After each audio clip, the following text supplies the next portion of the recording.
Қайырлы күн оқушылар. 3-ші сынып қазақ тілі пәнінен 68-ші сабақты бастаймыз. Ересек оқушы. Әбілхан тұңғыш рет мектеп табалдырығынан аттағанда 25 жаста еді. Өмірінде оқулық ұстап көрмеген. Әбілханға оларды түсіну қиын еді. Есеп тіпті ауыр. Бірде мектеп директоры Әбілханды шақырып, оңаша сөйлесті.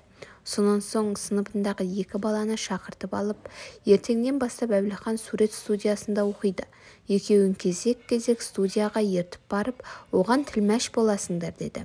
Әбілханды ертеңінде суретші Хлудовтың үйіне Дәлдебаев ертіп барды. Үйден шашы аппақ қудай көзілдірікті шал шықты. «Қош келдіңдер» деп үйге өзі бастап кіргізді. Жаркенттенсің бе? Деді ол.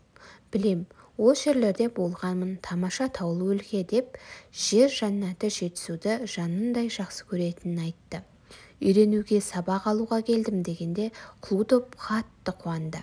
Міне, жасым 70-тің 8-інде, өмірімде алғаш рет қылқалам ұстаған қазақ суретшісін көріп отырмын, деп қоштасарда бір қорап акварель қағаз берді.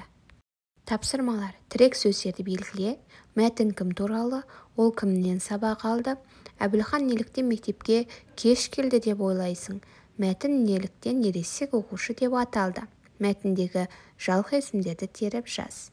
Бірінші сұрақ. Тірек сөздерді белгіле. Әбілхан, сурет студиясы, тілмәш, суретші Хлудов, қылқалам, жетісу, акварель. Мәтін кім туралы? Әбілхан Қастеев туралы. Ол кімнен сабақ алды? Суретші Хлудовтан сабақ алды.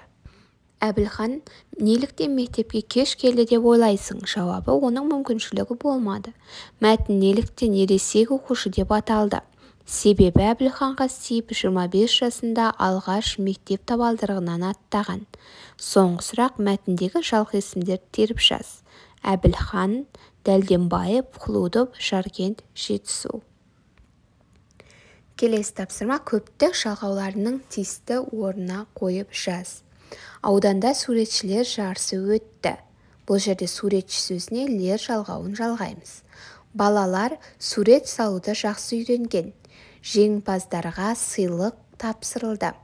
Сонда бұл жерде суретшілер, балалар, жеңімпаздарға сыйлықтар деген сөзді жазамыз. Бүгінгі сабағымыз аяқталды. Келесі сабақта жүздескенше каналға тіркелуді, лайк басуды ұмытпаймыз.